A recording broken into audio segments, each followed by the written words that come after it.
Yo, what is good YouTube? It's the Deli, back with another Destiny 2 build video, and today we're going to take a look at my Prismatic Warlock. In this build, our super is going to do a lot of damage. We're going to be able to overcharge it and do up to 70% more damage with our super. We're also going to be able to proc Devour, Jolt, Radiant, Overshield, Weaken, Unraveling, and apply poison dot damage as well. Let's take a look at the build.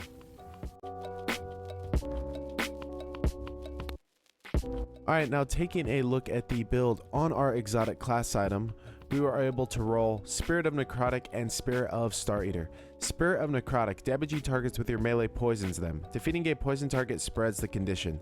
This is really nice because it pairs very well with our weapons of sorrow. The Thorn, the Necrochasm, the Osteostriga, or the Touch of Malice. So this is very strong in this build because since we're on Prismatic and we go Transcendent, we're going to be able to spam our melee and just cause dot damage all over the battlefield. It is really nice for boss damage phases as well because you can hit them with that melee, apply that dot damage, and then just go to town with your super, which is going to be overcharged by Spirit of Star Eater.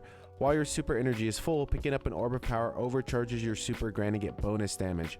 So you can overcharge it up to like it's 6 times Feast of Light, which is going to do really huge damage.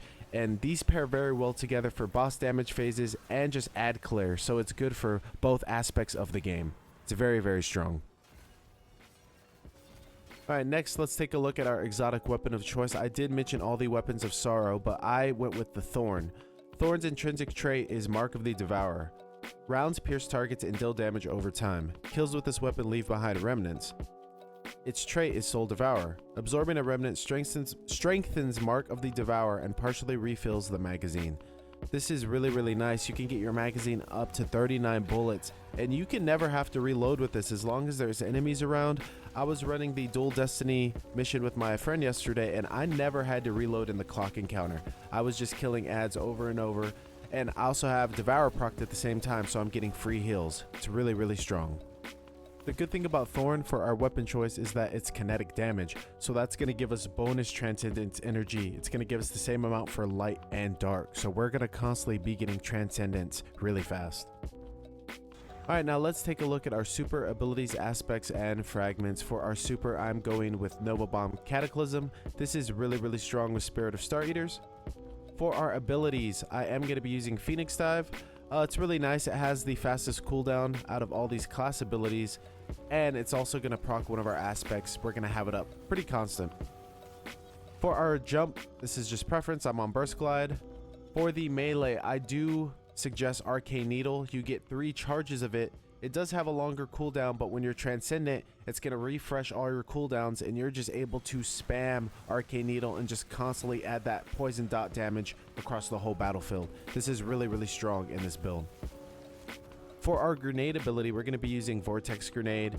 This is a really nice grenade. It, does damage over time. It's strong on bosses.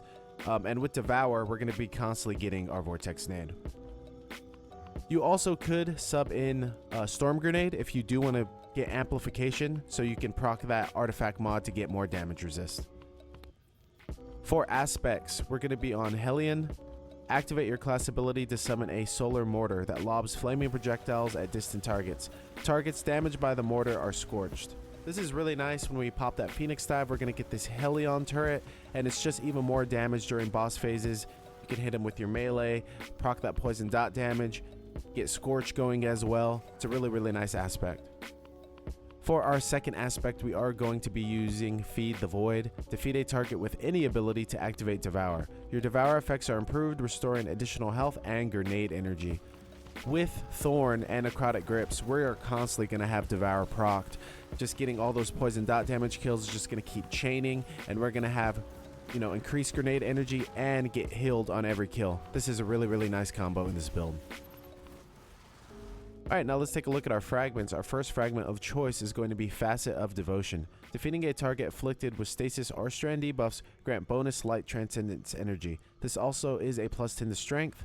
I'm using this for the +10 to strength, but since we are going to be using our Arcane Needle, which causes Unravel, it's going to be a strand debuff, so we're going to get some bonus light transcendence energy from that. Our second prismatic fragment is going to be Facet of Dominance. Your void grenades weaken targets and your arc grenades jolt targets. This is a -10 to our discipline, but this is really nice. We're going to have that vortex grenade up constantly, so when we throw it out, it's going to weaken targets, and it's also going to proc one of our artifact mods. For our third prismatic fragment, we're going to be using Facet of Awakening. Rapidly defeating targets with light or darkness damage or super final blows generates an elemental pickup of matching damage type. So we're going to be able to create void pickups from this. I'm only using it for the +10 to resilience, to be honest, but this is really nice to get elemental pickups on the field for free. For our fourth prismatic fragment, we're going to be using Facet of Protection. While surrounded by combatants, you are more resistant to incoming damage. While transcendent, this effect is increased. This is also a +10 to strength, which is really nice. It's going to help with our Arcane Needle cooldown. But this is, really nice. Being, in the thick of things, you're going to constantly have this proc, so it's going to be more damage resist. And since we're not running Storm Grenade to proc that artifact mod for damage resist, this is going to come in handy. And for our final prismatic fragment, we're going to be using Facet of Balance. Rapidly defeating targets with light damage grants melee energy. Rapidly defeating targets with darkness damage grants grenade energy. So this is really nice. Our grenade is a light ability and our melee is a darkness ability. So when we get grenade kills, it's going to feed into our arcane needles. And when we get arcane needle kills, it's going to feed into our vortex grenade. So you can see the synergy right there. Alright, now let's take a look at our weapons of choice. In our kinetic slot, we already went over the Thorn hand cannon. You could swap in the Osteostriga, the Touch of Malice, or Necrochasm as well. For our energy slot, I am using the Indebted Kindness sidearm. I have Lead from Gold and Volt Shot on mine, so I never have to worry about ammo economy. And Volt Shot is nice as well. We can apply Jolt as well as the poison dot damage before, to start damage phases on bosses. So this is even more damage. It's very, very strong. In our heavy slot, I am using an Edge Transit. I have Envious, Assassin, and Bait and Switch on mine. You could swap in any rocket with Bait and Switch, a Cataphract. There are plenty options in the heavy slot. Alright, now taking a look at our armor and armor mods. On our helmet, we're going to be using one Kinetic Siphon. Our Thorn is going to create Orbs of Power and we get Rapid Final Blows, which is going to be constantly.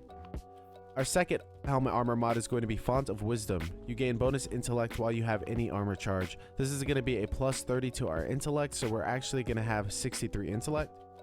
And we're going to be running one heavy ammo finder. Increase the drop chance of heavy ammo. On our gauntlets, we're going to be using double Font of Vigor. So these do give diminishing returns. If you have one equipped, it's +30. If you have two equipped, it's +50. So since I'm sitting at 53 strength, with two of these equipped, I'm actually going to be at 100 strength when I have armor charge. I'm also going to be using one Focusing Strike. Grants class ability energy when you cause damage with a powered melee attack. I'm going to constantly be throwing those arcane needles out, so it's going to feed into my Phoenix Dive, which is also going to loop back into melee energy when I get to the class item. On our chest armor, this is always just preference. I like Concussive Dampener. There's a lot of AoE damage in the game, but I like to change these according to what threat is in the activity I'm running. On our leg armor, I'm going to be using one Innervation, reduces grenade cooldown when I pick up an Orb of Power. I'm going to be using one Invigoration, reduces melee cooldown every time I pick up an Orb of Power. And I'm also going to be using stacks on stacks. So when I pick up an Orb of Power, it's going to give me 2 stacks of armor charge instead of 1. And on our exotic Warlock bond, I'm going to be using one Outreach. When I use that Phoenix Dive, it's going to reduce my melee cooldown even more. I'm going to be using one Font of Restoration. This is a +30 to my recovery stat. So I'm going to be sitting at 91 recovery when I have armor charge. And I'm going to be using one Time Dilation, so my armor charge stacks last even longer. Alright, now taking a look at the artifact perks we could run in this build. We could use Overload Hand Cannon for our Thorn and Unstoppable Sidearm for our Indebted Kindness. We could also use Void Hegemony. While you have a Void or Prismatic subclass equipped, defeating weakened targets provides a small Void Overshield. This is nice because our grenade is going to be causing weaken, which is going to give us some small overshield at times. We could also use Radiant Orbs. While you have a Solar or Prismatic subclass equipped, picking up an Orb of Power makes you Radiant. So really, really nice. And then I also do have Galvanic Armor here. Just in case I do switch to a Storm Nade, I'm going to be able to become Amplified, which is going to give me even more damage resist. We could also use Expanding Abyss. Void sources deal increased damage to weakened targets. So our void grenades are going to be able to cause weaken, which is going to make our edge transit do even more damage. And our final artifact perk is going to be Shield Crush. While you have Woven Mail, Frost Armor, or Void Overshield, your melee recharges faster. While you are Amplified or Radiant, your grenade recharges faster. So you can see the synergy here. Our grenades will cause weaken, which is going to give us a small amount of Overshield, which is increased melee recharge. And then we're constantly going to be Radiant from picking up orbs, which is going to make us get our grenade back even faster. Alright, here is a quick summary of the build. You can see all my armor mods right here, all the artifact perks, and my stat distribution. I focused on resilience and discipline for this build. And here are my weapons and their respective roles. Alright, here's a quick drip check of the build. You can see the shader I used and all the armor pieces here. Alright, now that is going to be it for the build. If you try this build out and liked it, let me know down in the comments below. Don't forget to like, comment, and subscribe for more Destiny 2 build videos coming very soon. I will have the dim link down in the description below and the link to my Discord as well. Thanks again for watching the video. My name is The Deli, and peace.